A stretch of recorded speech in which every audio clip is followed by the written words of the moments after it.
नमस्कार दोस्तों। अब अपन शुरुआत करते हैं और जनरल साइंस में मैं शुरुआत करूंगा। सबसे पहले जो अपना चैप्टर होगा वो होगा लाइट।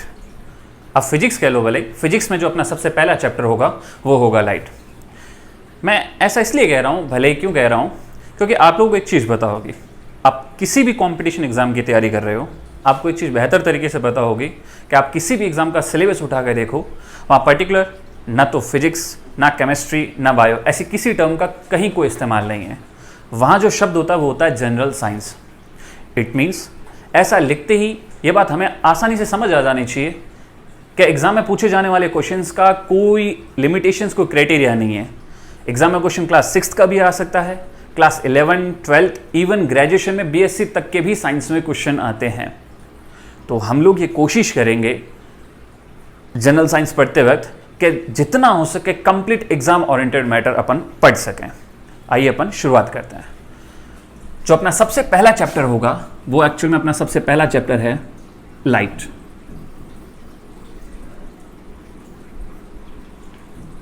जिसे हम हिंदी में प्रकाश कहते हैं।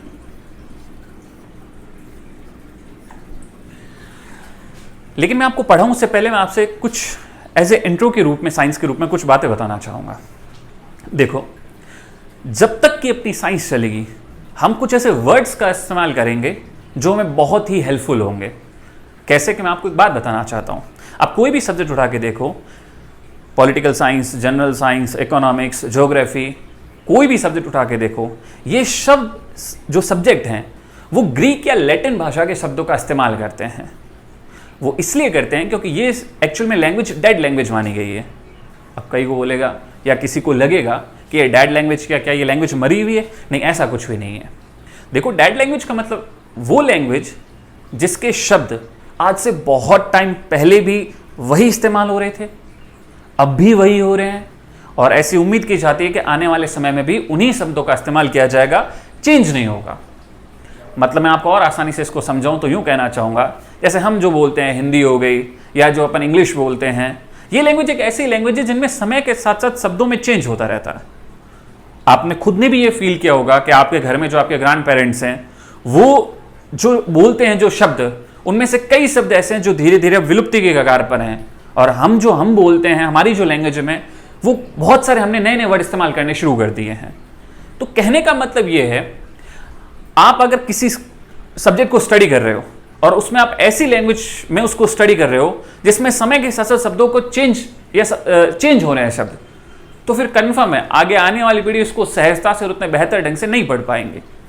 तो फिर कुछ ऐसा तय किया गया कि स्टडी में उन लैंग्वेज के वर्ड का ज्यादा इस्तेमाल हो जो डेड लैंग्वेज हो। उम्मीद करता हूं आप समझ गए होंगे, जिनमें समय के साथ साथ कोई चेंज ना हो। तो मैं आपको बताना चाहूंगा एक छोटी सी एग्जांपल से, ताकि आप बेहतर तरीके से सिनेरियो समझ पाओ। क्या है जरा समझिए। जैसे मैं सबसे पहले आपके सामने एक वर्ड लिख रहा हूं, लैक्टो। अब आप बोलोगे सर ये क्या है? ये एक ऐसा शब्द है, एक ऐसा रूट वर्ड है जो इस्तेमाल होता है मिल्क के लिए, या फिर मैं आपको बोलूं हिंदी में तो ये इस्तेमाल होता है दूध के लिए। देखो, साइंस की दुनिया में कोई मिल्क नहीं है, कोई दूध नहीं है। साइंस सिर्फ और सिर्फ मिल्क और दूध को जानती है, किसके नाम से? लैक्टो के नाम से। थोड़े और बेहतर तरीके से समझाने के लिए मैं आपको कुछ वर्ड से इंट्रो करवा रहा हूं आपका, और जब तक अपनी साइंस खत्म नहीं होगी ये वर्ड आपका पीछा नहीं छोड़ेंगे। और मैं आपको इनिशियली अभी शुरुआत में ये कह दूं कि आप इन वर्ड्स को तो अपने अंदर घोट के पी ही जाओ, क्योंकि आपको खुद को थोड़े टाइम बाद फील होने लगेगा कि ये वर्ड नहीं, ये रामबाण है। कोई ऐसा कुछ नहीं, कोई स्पेशल अलग से कोई मैं कहीं से लाया नहीं हूं, ये रूट वर्ड्स हैं, लेकिन हम क्या इन पे कभी ध्यान नहीं देते। और अगर आप इन वर्ड्स पे ध्यान देना शुरू कर दो तो मैं आपको ये एश्योर कर सकता हूं कि इवन आप चाहे आर्ट्स स्ट्रीम से हो, चाहे कॉमर्स से हो, कोई फर्क नहीं पड़ता, आप बहुत ही इंटरेस्ट के साथ साइंस में इंटरेस्ट लेके और इन सब चीजों को बड़ी सहजता से और आसानी से पढ़ना शुरू करोगे। कैसे? जैसे मैं आपको बताता हूं, कुछ वर्ड्स है एज ए सफिक्स के रूप में जिनका हम इस्तेमाल करेंगे पीछे लगाकर। जैसे देखिए, लॉजी, लॉजिस्ट, फोबिया, फिलिया,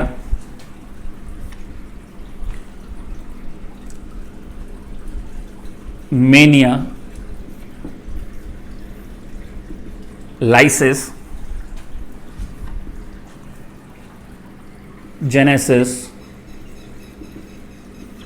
बहुत सारे। अभी मैं शुरुआत कर रहा हूं तो एक बस शॉर्ट में आपको समझाने की कोशिश कर रहा हूं। बहुत सारे ऐसे वर्ड हैं, जैसे जैसे हम आगे बढ़ते जाएंगे तो आपको पता चलेगा ये साइंस पूरा खेल ही वर्ड्स का है। अगर आपको ये समझ में आ गया ना तो आपको एक इंटरेस्ट क्रिएट होना शुरू हो जाएगा सब्जेक्ट के अंदर। और मुझे ऐसा लगता है कि सबसे इंपॉर्टेंट चीज है किसी भी सब्जेक्ट में अपना इंटरेस्ट को क्रिएट करना।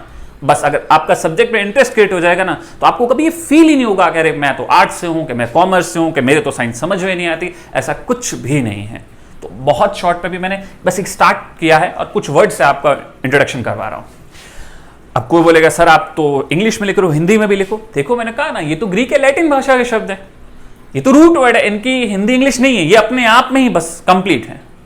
हाँ मतलब मैं आपको समझाता हूं। जब भी अपन लॉजी वर्ड लगाएंगे, वैसे कुछ वर्ड से तो आप ऑलरेडी मुझे लगता है कि अवेयर हो, मुझे कहने की भी जरूरत नहीं। हाँ लेकिन जैसे जैसे अपन आगे बढ़ेंगे तब आपको फील होगा कि वाकई ये वर्ड्स कितने काम के और कितनी आपको वर्ड्स की नॉलेज हो रही है। और इवन मैं आपको ये भी कहता हूं इन वर्ड्स के बाद आपकी वोकैबुलरी भी बहुत अच्छी और इंप्रूव होगी। देखिए जरा, सबसे पहले जो मैंने वर्ड लिखा है लॉजी, एक्चुअली ग्रीक लैंग्वेज के लॉजस से बना है, जिसका मतलब होता है किसी भी चीज का अध्ययन करना, स्टडी करना। तो लॉजी तब लगाएंगे जब हमें किसी भी चीज के अध्ययन के लिए वर्ड इस्तेमाल करना है।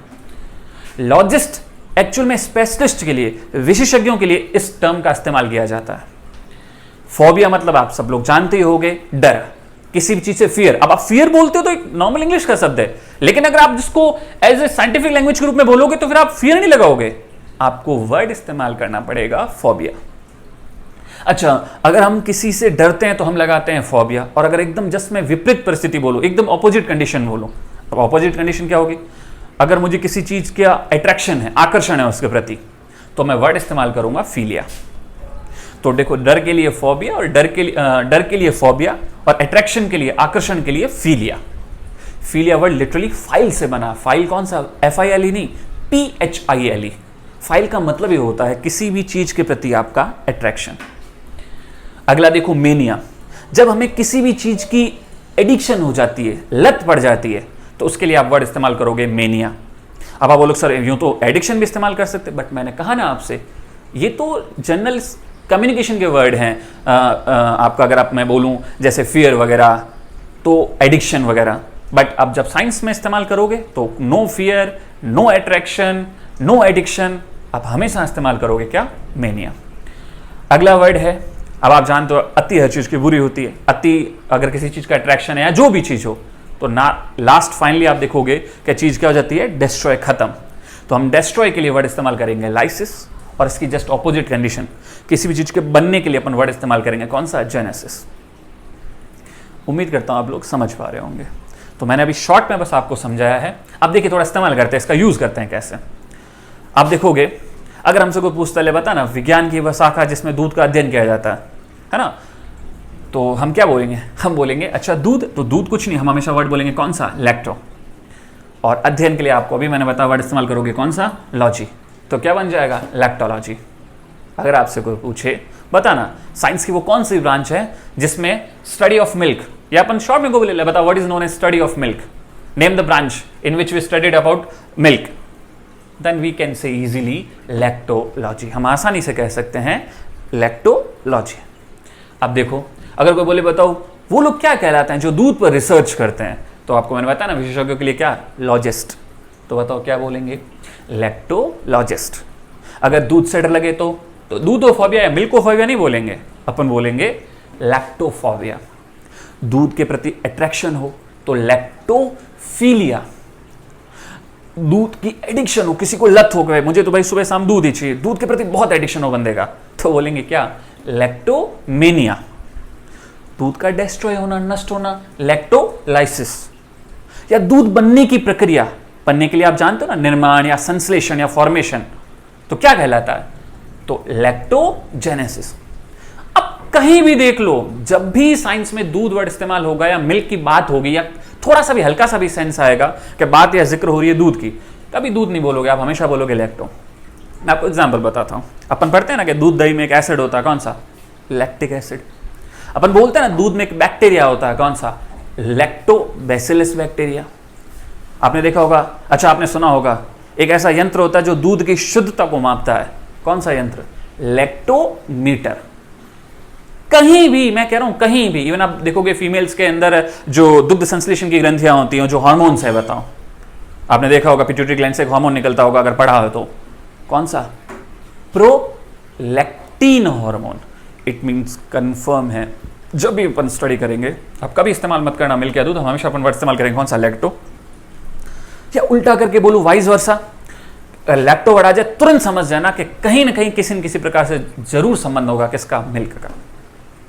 अब कोई बोलेगा सर पढ़ा तो रहे थे आप लाइट और ये बात हो रही है दूध की। मैं बस इंट्रोडक्शन के तौर पर आपको ये समझाना चाह रहा हूं कि हम कुछ ऐसे वर्ड्स का इस्तेमाल करेंगे अपने सब्जेक्ट के अंदर, बस मेरा फिलहाल यही आपसे कहना है। तो आइए अब अपन शुरुआत करते हैं अपने फर्स्ट टॉपिक की, एंड दैट इज लाइट, जैसे आप हिंदी में कहते हैं प्रकाश। आइए शुरुआत करते हैं अपने पहले चैप्टर। आप चाहो तो इसका स्क्रीनशॉट ले लो।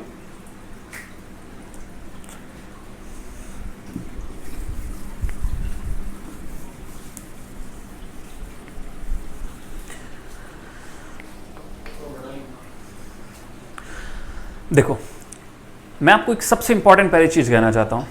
अपन कोई भी मूवी देखते हैं कब है? जब मूवी रिलीज होगी तभी देखेंगे। और आप सब लोगों को अच्छी तरीके से पता है कि कोई भी जब मूवी आती है तो पहले मूवी नहीं आती है, पहले उसका ट्रेलर आता है। इवन उससे पहले टीजर भी आता है, बट टीजर, ट्रेलर, देन कोई भी मूवी आती है। तो जब मैं आपको अभी पहला चैप्टर पढ़ाना शुरू कर रहा हूं, कौन सा? लाइट।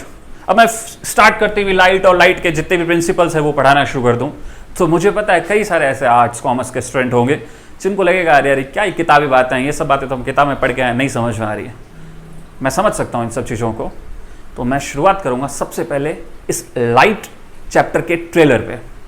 अगर ट्रेलर इंटरेस्टेड होगा ना, तो ही आपका रेस्ट जो मूवी आएगी उसमें आपका इंटरेस्ट क्रिएट होगा। तो मैं पहले आपको एक शॉर्ट इंफॉर्मेशन दूंगा लाइट के बारे में, एक इंट्रोडक्शन दूंगा लाइट के बारे में कि हकीकत में लाइट है क्या। जब मुझे लाइट के बारे में कुछ नॉलेज होगी तभी तो मेरा इंटरेस्ट क्रिएट होगा कि हाँ अब लाइट ये है, लाइट के सिद्धांत ये है, जो भी हो XYZ। तो पहले अपन एक शॉर्ट इंट्रोडक्शन लेंगे, आप कह सकते ट्रेलर होगा, और वो ट्रेलर होगा किसका? लाइट का। लेकिन इस ट्रेलर में भी एक थोड़ा सा आप कह सकते हो एक ट्विस्ट है। क्या ट्विस्ट है? हम किसी भी चीज को पता बेहतर तरीके से कब स्टडी कर पाते हैं? जब हम स्टडी करते हैं किसी भी चीज की कंपैरेटिव स्टडी। मैं अगर हिंदी में बात करूं तो तुलनात्मक अध्ययन। जब हम किसी चीज से तुलना करते हैं ना, तो वो चीज ज्यादा बेहतर तरीके से हमारे समझ में आती है। तो मैं भी सबसे पहले, जब मेरा ये उद्देश्य है कि मैं आपको लाइट का एक बेहतर इंट्रोडक्शन दूं, एक बेहतर ट्रेलर आपके सामने पेश करूं, तो वो पॉसिबल ही नहीं है अगर बिना किसी कंपैरिजन के या बिना किसी चीज से कंपैरिजन किए वो ट्रेलर मैं आपके सामने पेश करूं। तो मुझे भी एक चीज की जरूरत है जिसकी हेल्प से मैं लाइट का एक बेहतर ट्रेलर आपके सामने प्रस्तुत कर सकता हूं। क्या है जरा देखिए। मैं आपके सामने दो शब्द लिख रहा हूं यहां पे।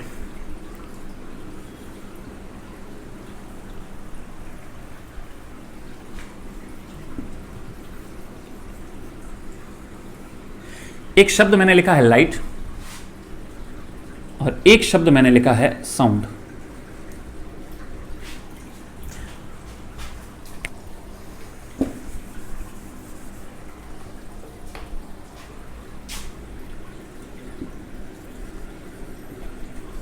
देखिए, अगर मैं बात करूं लाइट या साउंड की, जैसे आप हिंदी में इसको तो कहते हो प्रकाश और इसे क्या कहते हैं? ध्वनि। अब मैं आपको एक चीज बता रहा हूं, मैं लाइट का जो इंट्रोडक्शन दूंगा उसके लिए मुझे आवश्यकता पड़ेगी किसकी? साउंड की। आप जरा समझें, ओके, जैसे ही मैं लाइट चैप्टर जब कंप्लीट करूंगा उसके बाद अपना जो अगला चैप्टर होगा वो होगा कौन सा? साउंड। तो मैं चाहता हूं यहीं पर पहले ही साउंड का भी आपको एक तरह से टीजर या ट्रेलर दे दिया जाए। क्यों मुझे जरूरत पड़ रही लाइट के लिए साउंड की? तो वो इसलिए क्योंकि हम लोगों ने 9th में 10th में पढ़ा भी होगा, नहीं पढ़ा तो मैं आपको बता देता हूं।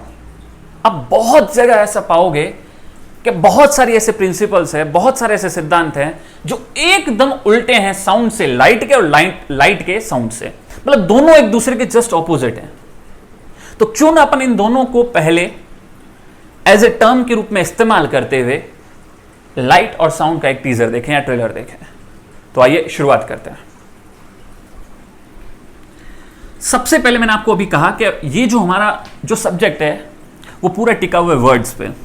तो मैं आपको बता दूं, लाइट के लिए जो वर्ड एक्चुअल में इस्तेमाल किया जाता है वो वर्ड होता है फोटो।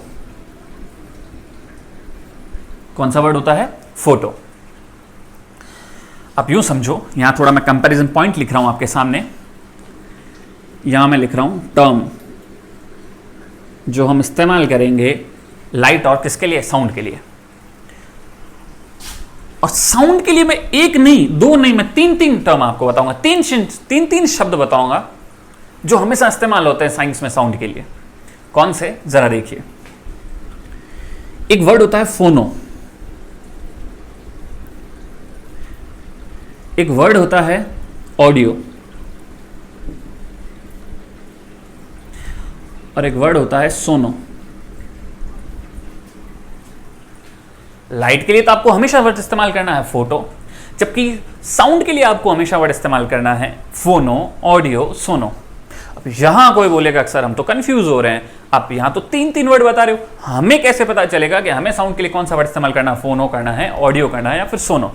तो मैं आपको एक बात बता दूं, जो फोनो शब्द है ये तो जनरली इस्तेमाल होता है साउंड के लिए, बट हां ऑडियो और सोनो में एक खास बात है।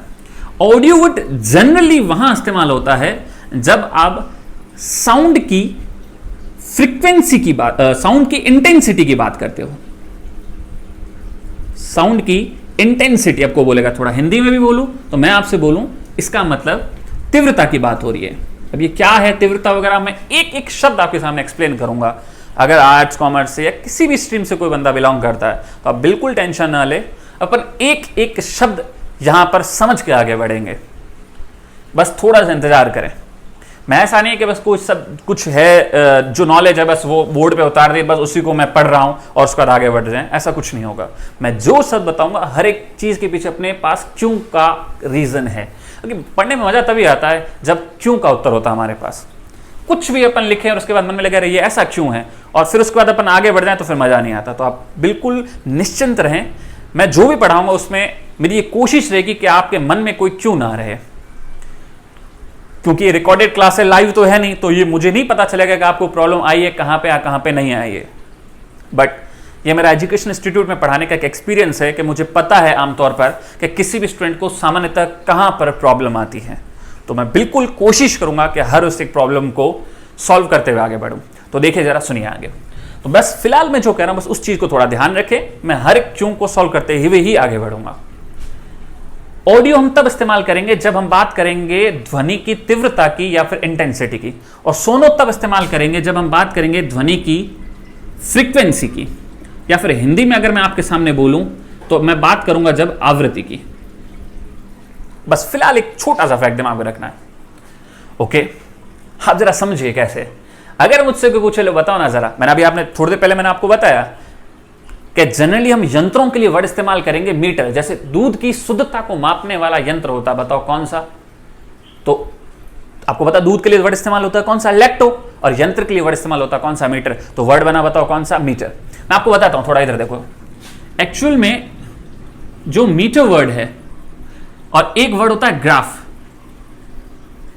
ये दोनों वर्ड इस्तेमाल होते हैं यंत्रों के लिए। आप कई बार देखोगे जैसे हमारी हृदय की जो कार्डिकल एक्टिविटीज है इसको मापने वाला यंत्र होता है कौन सा? इलेक्ट्रोकार्डियोग्राफ। भूकंप की तीव्रता को मापने वाला यंत्र होता है कौन सा? सिस्मोग्राफ। तो कई जगह अपन पाएंगे कि यंत्रों के लिए वर्ड इस्तेमाल होता है कौन सा? मीटर। और कई जगह अपन पाएंगे यंत्रों के लिए वर्ड इस्तेमाल होता है कौन सा? ग्राफ। उम्मीद करता हूं आप लोग समझ पा रहे होंगे। तो वैसे मुझसे कोई पूछे ले भाई बता ना जरा क्या ध्वनि की तीव्रता को मापने वाला यंत्र कौन सा होगा? तो मीटर। कौन सा? ऑडियोमीटर।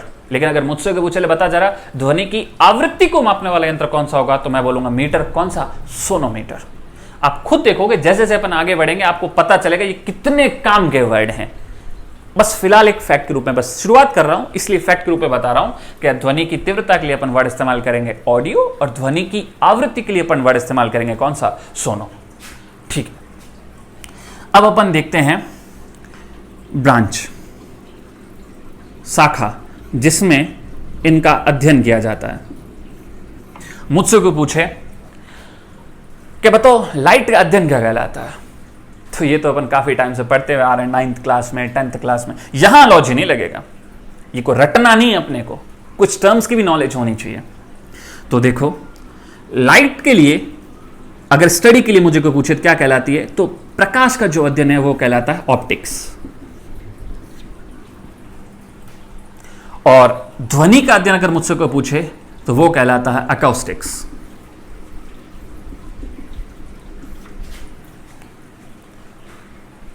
आप बोलोगे सर ये क्या, अभी तो आप बता रहे थे ना, ये तो क्या, ये तो हमारे समझ में नहीं आया, यहां लॉजिक क्यों नहीं लगाया? देखो मैंने कहा ना, हमें रटना नहीं है, चीजों को क्या करना है, समझना है। एक्चुअल में फोटो भी जनरली जो है ना, वो प्रकाश के तीव्रता के लिए इस्तेमाल होता है। अब देखोगे कितनी जगह मैं आपको बताता हूं, प्रकाश के लिए अपन फोटो इस्तेमाल करते ही हैं। आपने देखा होगा अपन क्लास 5-6 से पढ़ते आ रहे हैं कि वो प्रक्रिया जिसके माध्यम से समस्त हरे पेड़ पौधे अपना खाना बनाते हैं, हिंदी में तो अपन बोलते हैं संश्लेषण। कौन सा? प्रकाश संश्लेषण। लेकिन इंग्लिश में आपने देखा होगा क्या बोलते हैं, प्रकाश के लिए कौन सा वर्ड इस्तेमाल हुआ? फोटोसिंथेसिस। फोटोसिंथेसिस वर्ड, ठीक है। आप देखोगे अपन ने 9th क्लास में या 10th में पढ़ा होगा कि एक्चुअली प्रकाश है ना कणों के रूप में आता है। अपन आगे पढ़ेंगे प्रकाश का नेचर, क्या प्रकाश तरंगों के रूप में आता है, क्या कणों के रूप में आता है, जो भी, लेकिन मैं एक शॉर्ट में बता रहा हूं। तो प्रकाश के वो कण जो एनर्जी पैकेट है क्या कहलाते हैं? Photon particles. समझ पा रहे हो ना? तो जनरली इंटेंसिटी और एनर्जी पैकेट के लिए अपन वर्ड इस्तेमाल कर रहे हैं यहां पे, कौन सा? फोटो। तो यहां लॉजिक नहीं लगाएंगे, यहां लिटरली प्रकाश का जो अध्ययन कहलाता है क्या कहलाता है? ऑप्टिक्स, और ध्वनि का अध्ययन कहलाता है क्या? अकाउस्टिक्स। चलो आगे बढ़ते हैं। नेक्स्ट अपन अभी कंपैरिजन कर रहे हैं। आप देखोगे कंपैरिजन से आपको बहुत सारी चीजें क्लियर होगी, थोड़ा सा लाइट का इंट्रोडक्शन इस कंपैरिजन में आपको मिल जाएगा। तो देखिए आगे क्या है और क्या चीज नहीं है, जरा देखते हैं। अब मैं आपको बताना चाहूंगा टाइप्स ऑफ वेव, कि प्रकाश किस तरह की वेव है और साउंड जो ध्वनि है वो किस तरह की वेव है। देखिए, चलो ये तो पता है, ये तो मैं खुद ही लिख दूं, यहां पे मैंने लिख दिया जैसे आपके सामने कि ये एक इलेक्ट्रोमैग्नेटिक वेव है और ये एक मैकेनिकल वेव है।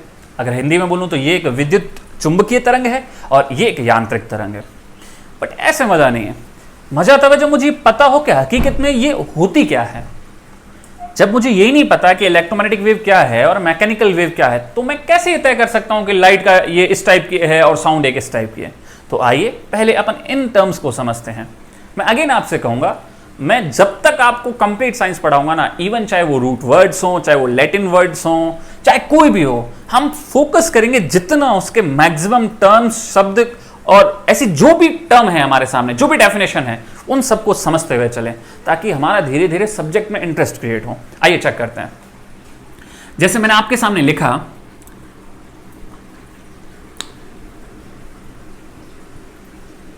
वेव्स जो तरंगें होती हैं वो दो टाइप की होती हैं। एक होती हैं इलेक्ट्रो मैग्नेटिक वेव, एक होती हैं मैकेनिकल वेव। मैं अगेन कहूंगा, हिंदी में इसको मैंने लिख दिया वहां पे, यांत्रिक तरंग, विद्युत चुंबकीय तरंग। इसको मैं लिख देता हूं, इलेक्ट्रो मैग्नेटिक वेव। देखो, ये सारा खेल टिका हुआ है एक वर्ड पे, और वो वर्ड है माध्यम। इंग्लिश में अगर बोलूं तो मीडियम। वो तरंग या वो तरंगे जिनको आगे बढ़ने के लिए इस माध्यम या किसी भी टाइप के माध्यम की आवश्यकता होती है, अगर होती है, मैं कंफर्म बोलूंगा ये एक मैकेनिकल वेव होगी। अब ये डेफिनेशन ही समझो मैकेनिकल वेव की, ऐसी तरंगे जिनको आगे बढ़ने के लिए माध्यम की आवश्यकता होती है वो यांत्रिक तरंगे कहलाती हैं। और वो तरंगे जिनको आगे बढ़ने के लिए किसी भी तरह के माध्यम की आवश्यकता नहीं होती है, बस वही तरंगे इलेक्ट्रोमैग्नेटिक वेव्स, विद्युत चुंबकीय तरंगे कहलाती हैं। तो इसका क्या है, इसको किसी तरह के मीडियम की आवश्यकता नहीं है। अब थोड़ा आसान शब्दों में समझिए, ये तो चलो एक डेफिनेशन हो गया, आप आसान भाषा में समझिए। जैसे अगर मैं यहां पे खड़ा हूं और मेरे सामने खाई है, एक बहुत ही गहरी खाई और लंबी खाई है, और मुझे इस पार से उस पार जाना है, तो क्या मेरे लिए इस पार से उस पार जाना संभव है? और मेरे बगल में एक पक्षी है और उसको भी इस पार से उस पार जाना है, तो आप बताइए क्या इसके लिए वो संभव है? मुझे उम्मीद है कि आप मेरी बात को समझ पा रहे होंगे। उस पक्षी को इधर से उधर जाने के लिए क्या बीच में किसी माध्यम की आवश्यकता है? तो आपका उत्तर मुझे पता है यही आएगा कि सर उसको किसी माध्यम की आवश्यकता नहीं है। लेकिन मुझे बिल्कुल है, मैं उस खाई को पार नहीं कर सकता यदि बीच में कोई लकड़ी का फट्टा हो या थोड़ा कोई पुल हो, किसी भी तरह के कोई इनको माध्यम होगा, बस मैं उसी के सहारे आगे बढ़ सकता हूँ। बस इतनी सी बात है। कोई ऐसी तरंग जिसको आगे बढ़ने के लिए बीच में माध्यम की आवश्यकता हो तो होगी मैकेनिकल वेव, बोले तो यांत्रिक तरंग, और अगर ना हो, अब फटाक से बोलोगे, वो तरंग होगी इलेक्ट्रोमैग्नेटिक वेव।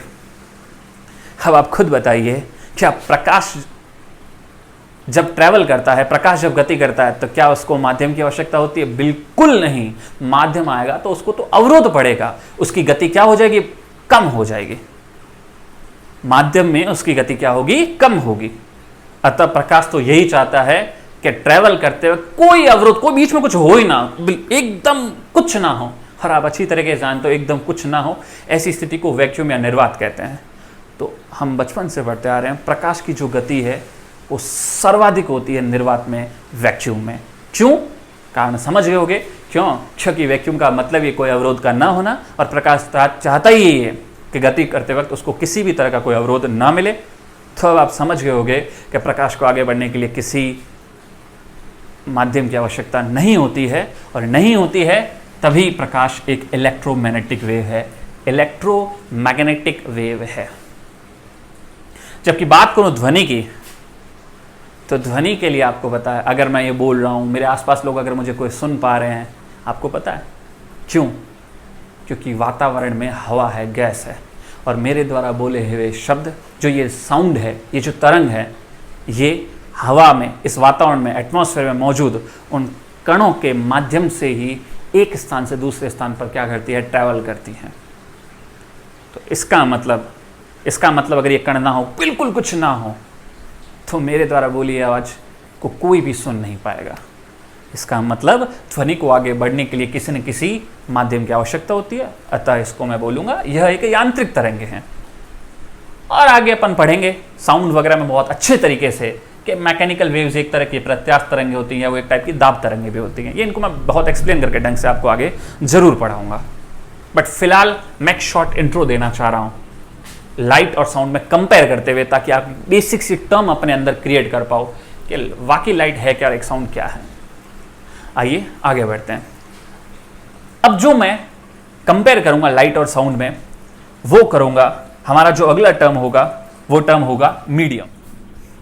देखिए, अब अपन इसी चीज को कंटिन्यू करते हुए, जैसा कि अपन ने जस्ट थोड़ी देर पहले देखा कि अकॉर्डिंग टू वेव्स, लाइट एक इलेक्ट्रोमैग्नेटिक वेव है, जबकि साउंड एक मैकेनिकल वेव है।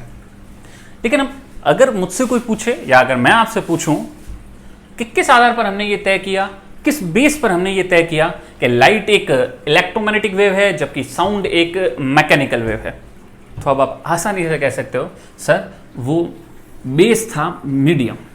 हमने मीडियम के आधार पर ये तय किया। तो आइए थोड़ा सा और मीडियम को स्टडी करते हैं लाइट एंड साउंड के अकॉर्डिंग। देखिए, जनरली हम जानते हैं कि 4 मीडियम होते हैं, सॉलिड, लिक्विड, गैस। खोलेगा सर चौथा मीडियम कहो या ना कहो, absence of medium, and that is vacuum, निर्वात। देखिए जरा, मुझसे कोई पूछे क्या लाइट को आगे बढ़ने के लिए मीडियम की आवश्यकता होती है, मैं कहूंगा बिल्कुल नहीं, एब्सेंट। तभी तो ये हमारा बना, क्या बना? Electromagnetic wave. और साउंड को मीडियम की आवश्यकता है, बिल्कुल, तो मीडियम इसमें क्या होगा? प्रेजेंट होगा। देखिए, क्यों ना हम अब स्पीड की बात करें। स्पीड बोले तो चाल की। आप बोलोगे क्या? मैं कहना चाह रहा हूं कि लाइट की स्पीड क्या होगी उसके मीडियम में, और साउंड की स्पीड क्या होगी उसके मीडियम में। तो जरा देखिए, अभी थोड़ी देर पहले कहा कि लाइट को तो मीडियम चाहिए ही नहीं, और आप जानते हो अच्छी तरीके से अगर मीडियम ना हो तो हम उसको कहते हैं वैक्यूम, हिंदी में बोलोगे तो निर्वात। हाँ, स्पीड घट सकती है अगर कुछ बीच में कुछ आया, जैसे छोटे छोटे कण आए एटमॉस्फेयर में, जैसे आपने कहा क्या, गैस, तो ऑब्वियस सी बात है इससे थोड़ी सी घट जाएगी स्पीड, किसमें, गैस में, और उससे थोड़ी स्पीड और कम होगी जब पार्टिकल और थोड़े ज्यादा होंगे, जिसको अपन कहते हैं लिक्विड, और बिल्कुल स्पीड घट कर रह जाएगी और वो होगा आपका सॉलिड, निर्वात, इसको अपन बोलेंगे गैस, इसको बोलेंगे तरल, और इसको बोलेंगे ठोस। तो बताओ सबसे ज्यादा स्पीड किसमें होगी, वैक्यूम में, उससे घटकर गैस में, उससे घटकर लिक्विड में, और बिल्कुल घटकर किसमें, सॉलिड में। नहीं घटकर तो क्या बोलूं इसमें। लेकिन आपको पता है हम पढ़ ही यही रहे हैं कि लाइट की एप्लीकेशन जो भी उसके जस्ट उल्टी होती है, किसकी, साउंड की। और आपको अच्छी तरीके से पता है कि साउंड जो एक ऐसी वेव है जिसको आगे बढ़ने के लिए मीडियम चाहिए, इट मींस उसकी सबसे ज्यादा स्पीड होगी। बताओ मीडियम मतलब जितना पार्टिकल क्या होगा, बताओ पास पास। आप खुद सोचो, एक मिनट के लिए इमेजिन करो, अगर मुझे इस पार से उस पार जाना और बीच में खाई हो, तो ऑब्वियस सी बात है अगर बीच में कोई ऐसा फट्टा या कुछ वैसी चीज हो, वो जितनी पास पास रखी होगी, मैं उतनी ही तेज से उस पर दौड़ के और इस पार से उस पार चला जाऊंगा।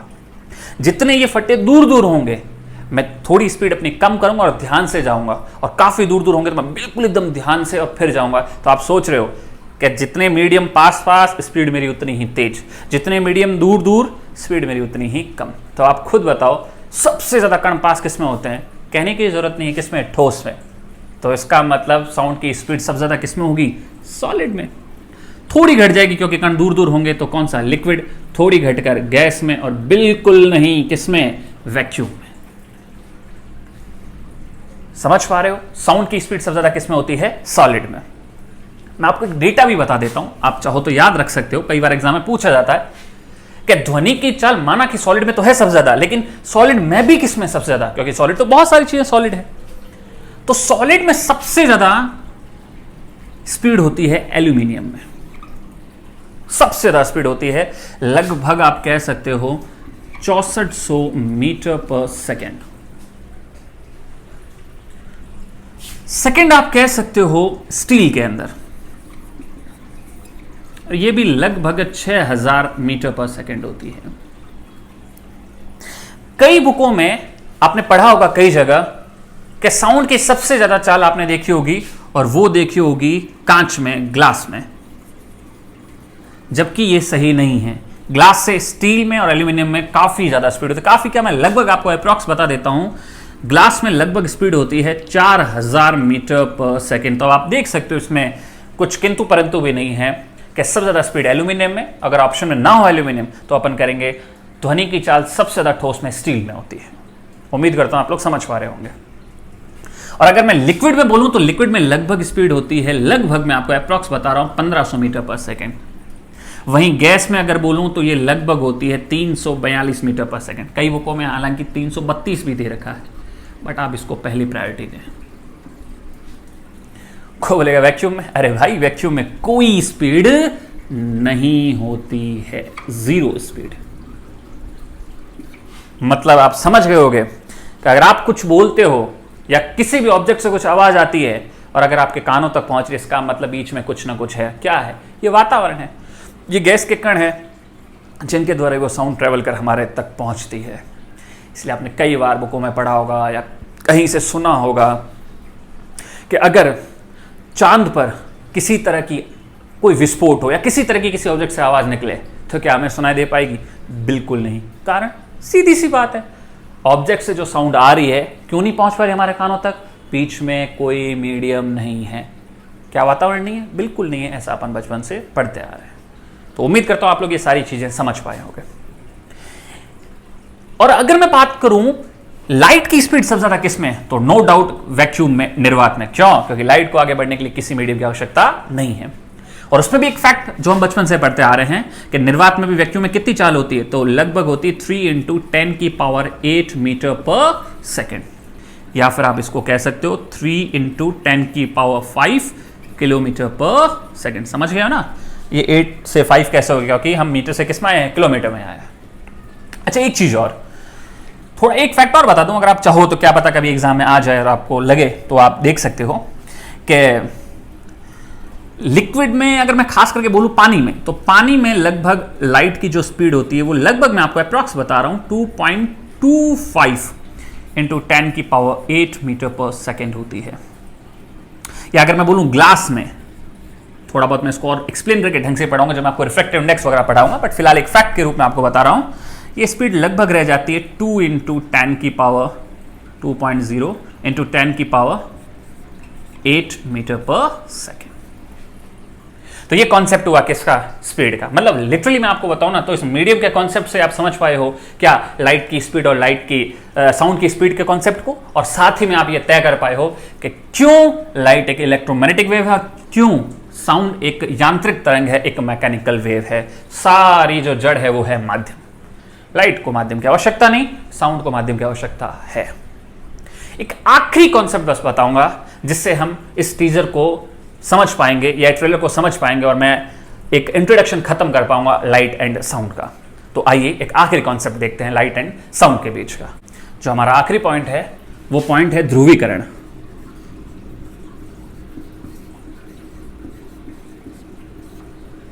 जिसको आप इंग्लिश में कहते हो पोलराइजेशन।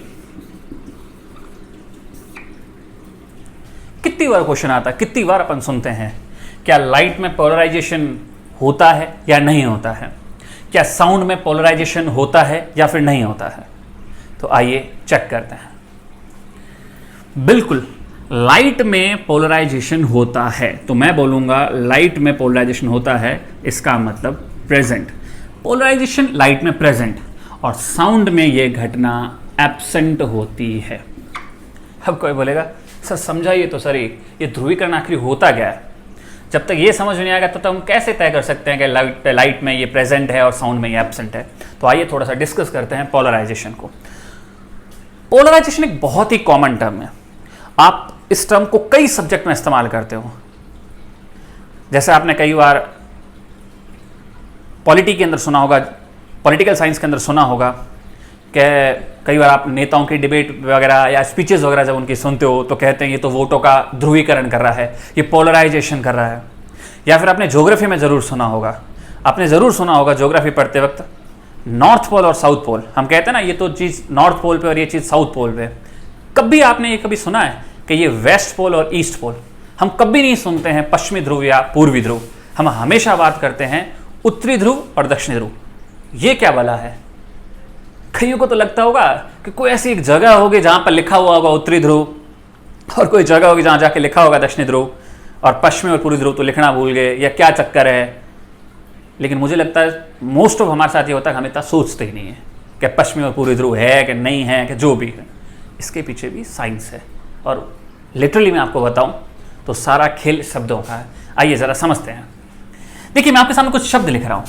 जैसे मैंने आपके सामने एक वर्ड लिखा पोल, या इसी से मैं एक वर्ड बनाता हूं पोलर, और इसी से मैं एक वर्ड बनाता हूं पोलराइजेशन। आप हिंदी में इसको बोल सकते हो ध्रुव, इसको बोल सकते हो ध्रुवण, और इसको बोल सकते हो ध्रुवीकरण। देखो मैं अगेन आपसे एक चीज कहूंगा, सारा खेल शब्दों का, जितनी उसके मैक्सिमम टेक्निकल शब्दों की जानकारी रखो। दुनिया का कोई ऐसा सब्जेक्ट ही नहीं जो हमें समझ में ना आए। बस जितना हो सके इन शब्दों की आप ज़्यादा से ज़्यादा नॉलेज रखो। आइए थोड़ा समझते हैं। लिटरली मैं आपसे बोलूँ ना, तो पोल का मतलब क्या होता है? पोल का मतलब होता है किसी बिखरी हुई चीज का एक जगह कर आकर सिमट जाना। पर्टिकुलर आप फोकस करें इस शब्द पे। पोल का मतलब होता है, ध्रुव का मतलब होता है किसी बिखरी हुई चीज का एक जगह पर आकर सिमट जाना, एक पॉइंट पर आकर। ओके, आप जरा देखिए कैसे। मैं आपको एक कॉन्सेप्ट बताता हूं, थोड़ा सा ज्योग्राफी वाला। अगर हमने 6th-7th क्लास में देखा होगा, हम दो टाइप की लाइंस पढ़ते हैं, एक लॉन्गिट्यूड्स और एक लैटिट्यूड्स, अक्षांश रेखा और देशांतर रेखा है। उम्मीद करता हूं थोड़ी सी तो आपको नॉलेज होगी। आपको पता है जो ये खड़ी वाली होती हैं, ये होती हैं देशांतर, और जो ये लेटी वाली होती हैं, ये होती है अक्षांश रेखाएं। अगर इंग्लिश में बोलूं तो ये होती हैं लैटिट्यूड्स और ये होती है लॉन्गिट्यूड्स, अक्षांश देशांतर। बस यही खेल है। एक छोटा सा और कॉन्सेप्ट बता दूं, वैसे तो मैं जब आपको ज्योग्राफी पढ़ाऊंगा तब ये कंप्लीट ढंग से पढ़ाऊंगा, क्या लेटीट्यूड्स, क्या लॉन्गिट्यूड्स, क्यों खींची गई है, इसका एप्लीकेशन क्या है, क्या साइंस है, सारा सब कुछ अपन समझेंगे। बट फिलहाल एक शॉर्ट नॉलेज मैं आपको दे देना चाहता हूँ। हकीकत में ये कोई ऐसे लाइनें नहीं है, कोई ऐसा नहीं कि चूने की कहीं लाइन की हुई है। ऐसे तो आप देखोगे सर हम तो इतना ट्रैवल किया लाइफ में, हमने तो कभी नहीं देखा कि अक्षांश रेखा बीच में आई है कि थोड़ा इसको ऊपर करो अक्षांश रेखा को और गाड़ी को नीचे से लेके जाते हैं। ये एक इमेजिनरी लाइन है, एक काल्पनिक रेखाएं हैं जो भूगोलवेताओं ने बेहतर तरीके से इस भू को, इस अर्थ को स्टडी करने के लिए खींची है। तो शॉर्ट में बस इतना देख लो, ये जो खड़ी खड़ी लंबी लंबी दिख रही है लॉन्गिट्यूड देशांतर, और ये जो आपको ऐसी दिख रही है बैठी हुई हॉरिजॉन्टल, ये है लैटिट्यूड्स बोले तो कौन सी, अक्षांश रेखाएं। बस आप एक देखो, एक चीज देखो, अगर आपने ध्यान से कभी इन रेखाओं को पढ़ा, बेसिक छोटी सी बात, आपने देखा होगा कभी भी कोई अक्षांश रेखा एक दूसरी अक्षांश रेखा से कभी नहीं मिलती, कभी मिलती नहीं है, वो हमेशा पैरेलल चलती है। अब यहाँ तो मैंने ऐसे ही रफली डायग्राम बनाया 2D के अंदर, तो ज़्यादा बेहतर नहीं बनाया, बट आप समझ जाओ। आप गूगल करके देखोगे अक्षांश रेखा डाल के, तो आप देखोगे कभी एक अक्षांश रेखा कभी किसी दूसरी अक्षांश रेखा से मिलती नहीं है। लेकिन देशांतर रेखाएं आप देख पा रहे हो, जैसा भी मैंने बनाया है, आपने भी थोड़ा बहुत पढ़ा होगा, गूगल करके कभी पिक्चर देखो उसकी, आप देखोगे जितनी भी लॉन्गिट्यूड से देशांतर रेखाएं वो सब की सब ऊपर जाके एक पॉइंट पर मिलती हैं, और जितनी भी ये देशांतर रेखाएं सब की सब नीचे आके एक पॉइंट पर आकर क्या होती है, मिल जाती हैं। इसका मतलब कुछ समझ आ रहा है क्या? इसका मतलब ये जितनी भी रेखाएं यहां तो बिखरी हुई हैं, लेकिन एक पॉइंट पर आकर क्या होती हैं, एक मिल जाती हैं, और यहां भी एक पॉइंट पर आकर क्या होती हैं, मिल जाती हैं। अब आपको मैंने थोड़ी देर पहले बताया, फोली वो एक ऐसा फिनोमिना है जिसको हम कहते हैं बिखरी हुई चीज का एक जगह सिमटना। अब आपको पता है डायरेक्शन नॉर्मली हम जानते हैं 4 है, ये आपकी नॉर्थ है, ये आपकी साउथ है, ये आपकी वेस्ट है और ये आपकी ईस्ट है। हिंदी में आप जानते हो उत्तर, दक्षिण, पश्चिम और पूर्व। तो आपको चीज समझ में आ रही है क्या? अक्षांश रेखाएं तो खींची जाती है पश्चिम से पूर्व की ओर, जबकि देशांतर रेखाएं उत्तर से कहां खींची जाती है, दक्षिण की ओर।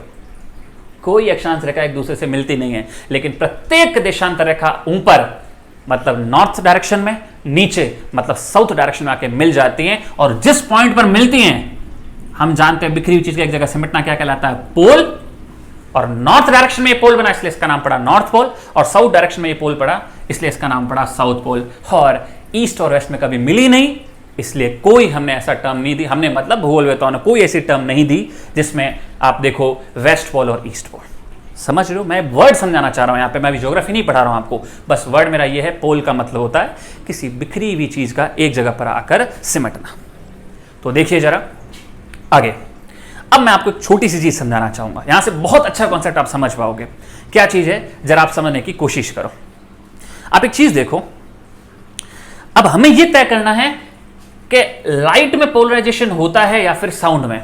आप वापस समझना, मैं अगेन कह रहा हूं, पोल वर्ड, ये पोलराइजेशन वर्ड बना किससे, पोल से, और पोल का मतलब होता है बिखरी हुई चीज का सिमटना। तो ऐसा बिखरी हुई चीज का सिमटना जैसी घटना लाइट में होती है और साउंड में नहीं होती है। कैसे? एग्जांपल देता हूं, एक छोटा सा एग्जांपल जरा समझो। आप एक ऐसा करो, आप एकदम डार्क रूम हो और उसमें आप ऐसा करो, एक मोमबत्ती जलाओ, या मोमबत्ती मत जलाओ, एक डार्क रूम, अंधेरा कमरा हो, और आज जाते ही आपने बीच में सेंटर ऑफ द रूफ आपके बल्ब लगा और आपने बल्ब को ऑन किया। तो आप एक बात बताओ ना मेरे को, मोमबत्ती जलाने से या बल्ब जलाने से ऐसा होता है क्या कि आपने एक मोमबत्ती जलाई और सिर्फ प्रकाश एक डायरेक्शन में सीधे सीधे बस इतना गया? ऐसा नहीं होता ना, प्रकाश चारों तरफ क्या होता है, बिखरता है। आप बल्ब ऑन करो तो बल्ब क्या बस सीधे सीधे से नीचे रोशनी लेके आता है? बल्ब ऑन करते ही चारों तरफ रोशनी फैल जाती है। या फिर आप एक छोटा सा एग्जाम्पल और दूंगा आपको। अब रात को अंधेरे में कहीं ट्रैवल कर रहे हो और आपकी गाड़ी के बोनेट पे ऊपर आपने एक बड़ी सी मोमबत्ती लगा दी। समझने की कोशिश करो, माना आपकी गाड़ी की हेडलाइट खराब है और आपने मोमबत्ती लगा दी, आप चल रहे हो, आपको रीजनिंग लगा, अरे सर चलते हो, हमें तो मोमबत्ती बुझ जाएगी, फिर क्यों लगेगा आपने? यार रीजनिंग नहीं खेलनी है अपने को, मैं जो समझाना चाह रहा हूँ उस पर फोकस करना जरा। आप एक इमेजिन करो, मोमबत्ती आपने जलाई तो रोशनी क्या सिर्फ सामने की तरफ होगी क्या? ऑफ कोर्स नहीं, रोशनी चारों तरफ होगी। लेकिन फिर क्या ऐसा होता है, जब मैं गाड़ी की हेडलाइट ऑन करता हूं तो रोशनी सिर्फ और सिर्फ सामने की तरफ ही जाती, ना इधर ना उधर, जबकि निकलता तो मोमबत्ती से भी प्रकाश है और उस हेडलाइट से भी प्रकाश है। तो फिर ऐसी क्या खास बात है? बस वही सारा फिनोमेना है और वो इसी को अपन कहते हैं क्या, पोलराइजेशन। जरा मेरी बात आखिरी और ध्यान से सुनना, मैं अगेन बोल रहा हूं, पोलराइजेशन का मतलब होता है बिखरी हुई चीज का क्या करना, सिमटना। कुछ नहीं मेरे भाई, एक्चुअल में गाड़ी की हेडलाइट से, या आप रात में टॉर्च जलाओ, आपको देखिए कि लाइट की बड़ी सी बीम सामने सामने जा रही है, कुछ नहीं होता है। वो बल्ब प्रकाश ही छोड़ता है, लेकिन बस उस बल्ब के या हेडलाइट में जो आपका बल्ब लग रखा है उसके आगे हमने एक पोलराइज ग्लास लगा रखा होता है।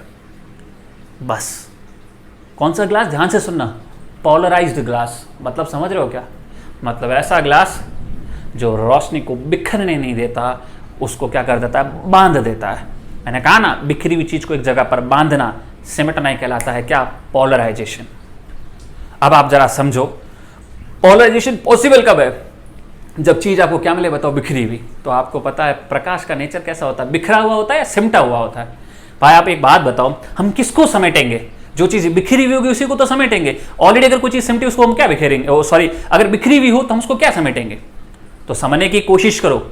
अगर मैं हेडलाइट में पोलराइज ग्लास लगा के और लाइट को एक पर्टिकुलर डायरेक्शन दे रहा हूं, उसको समेट रहा हूं, इसका मतलब प्रकाश का नेचर कैसा है, बिखरा हुआ है। और बिखरी हुई चीज को मैं क्या कर रहा हूं, समेट रहा हूं। और बिखरी हुई चीज को समेटना क्या कहलाता है, पोलराइजेशन। इट मींस लाइट में पोलराइजेशन संभव है। क्यों? क्योंकि लाइट का नेचर होता है कैसा, बिखरा हुआ, और बिखरी हुई चीज को समेटा जा सकता है। इसका मतलब बिखरी हुई चीज को समेटना क्या कहलाता है, पोलराइजेशन। तो पोलराइजेशन संभव है किसमें, लाइट में। लेकिन अगर मैं बात करूं साउंड की, आपको पता है जैसे मैं यहां बोल रहा हूं, मेरे सामने कोई बंदा बैठा है, जब मैं उसके सामने सामने बोल रहा हूं तो आपको एक अलग फीलिंग आएगी, स्पीड, फ्रीक्वेंसी, सब चीज की। लेकिन जैसे जैसे मैंने डायरेक्शन चेंज की, ऑब्जर्वर को अब थोड़ा सा चेंज नजर आएगा। मैंने और अपनी डायरेक्शन चेंज की, ऑब्जर्वर बिल्कुल चेंज फील करेगा। लेकिन अगर मेरी जगह यहीं पर लट्टू होता तो वो जब जलता उसको चाहे मैं यूं घुमाऊं, यूं घुमाऊं, यूं घुमाऊं, कैसे करूं, चारों तरफ कोई इफेक्ट नहीं पड़ता। इससे क्या सिद्ध होता है? इससे ये सिद्ध होता है कि जो साउंड है, जो ध्वनि है, उसकी एक्चुअल में उसका एक्चुअल में सिमटा हुआ नेचर है। उसके कण उसी डायरेक्शन में ट्रेवल कर रहे हैं जिस डायरेक्शन में वो वेव ट्रेवल कर रही है, वो तरंग ट्रेवल कर रही है। समझने की कोशिश करें। जैसे मैं आपसे बोल रहा हूं यहां से, तो मेरे जो यहां से साउंड निकल रही है, वो जो वेव निकल रही है, उसमें जो कण है, वो जिस दिशा में जिस डायरेक्शन में मेरी ये ध्वनि निकल रही है, उस डायरेक्शन में ही कणों का क्या हो रहा है, कंपन हो रहा है। मतलब ये कण बिखरे हुए नहीं हैं, ये सिमटे हुए हैं। अब अगर साउंड के कण सिमटे हुए हैं तो उसको आप क्या समेटोगे, वो तो ऑलरेडी सिमटे हुए हैं।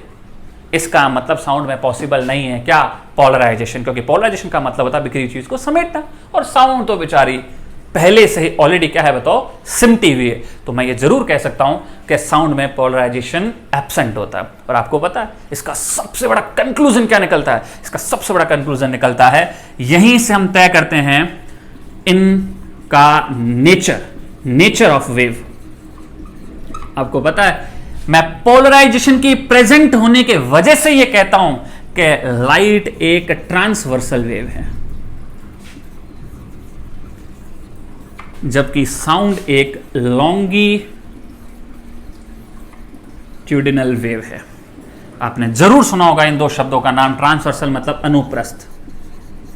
कितनी बार एग्जाम में आता है कि बताओ प्रकाश का नेचर बताओ, प्रकृति बताओ, तो कैसी होती प्रकाश एक अनुप्रस्थ तरंग है, जबकि ये एक अनुदैर्ध्य तरंग है। एक बस आखिरी कॉन्सेप्ट, बस आखिरी। कोई बोलेगा सर बताओ तो सही, आपने सब कुछ बता दिया, थोड़ा सा ये बता दो अनुप्रस्थ तरंग क्या होती है और ये अनुदैर्ध्य तरंग क्या होती है। सिर्फ और सिर्फ दो शब्दों की सहायता से अपन पूरी इस घटना को, पूरे इन दो शब्दों को सब कुछ समझ जाएंगे। सिर्फ मुझे दो शॉर्ट में शब्दों की आवश्यकता पड़ेगी, एक तरीके से फ्रेज की, शब्द ना कहूंगा। देखो क्या है, समझो। एक तो वर्ड है तरंग की दिशा, और एक वर्ड है कणों का कंपन।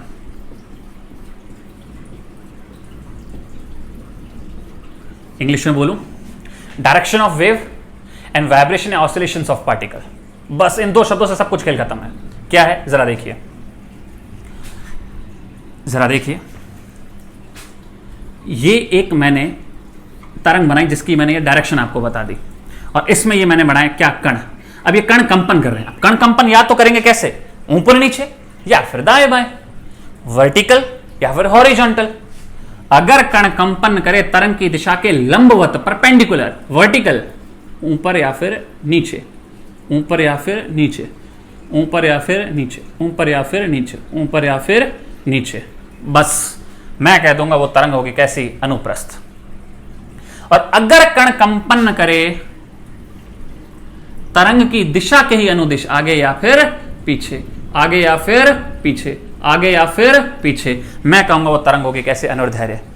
क्या आपको डायग्राम देके कुछ थोड़ा बहुत समझ में आ रहा है कि प्रकाश का जो नेचर होता है वो कैसा होता है, बिखरने का, जबकि ध्वनि सिमटी हुई है, और सिमटी हुई है तभी इसमें ध्रुवीकरण पॉसिबल नहीं है। इसी से तय हुआ कि ध्वनि एक अनुर्धैर्य तरंग है जबकि प्रकाश एक अनुप्रस्थ तरंग है।